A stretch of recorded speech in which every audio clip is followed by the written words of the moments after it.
I first entered the workforce working for my local pizza shop and then joined the Royal Australian Navy straight out of school as a maritime warfare officer. The Navy was a great experience for me. I was very fortunate to get a lot of overseas trips. I got to do some incredible, meaningful deployments, including a Middle East deployment as part of the boarding officer team. But after 8 years full-time service, I decided it was the time to make a transition into the civilian world.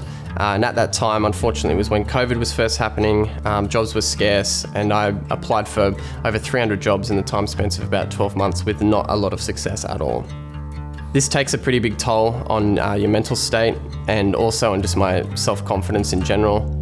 Fortunately for me, my brother-in-law had transitioned out of the military life and was working in the civilian world, and had given me some great resources to have a look at. And one of those resources was the Microsoft Software and Systems Academy that was about to start in Australia. When he first showed me that, it was a light bulb moment for me. I thought that this was a great opportunity for me to transition the skills that I'd learned from the military into the civilian space.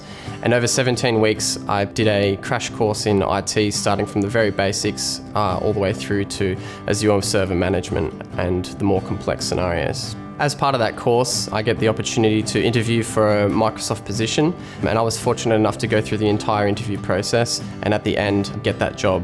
I'm now the Data Center Security Operations Manager for Canberra.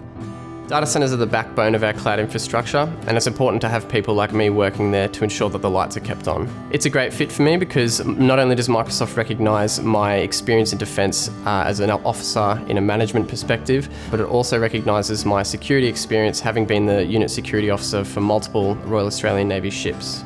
I'm so grateful that they did, because now I can fully immerse myself in work again. At Microsoft, I can be someone who aspires to achieve more.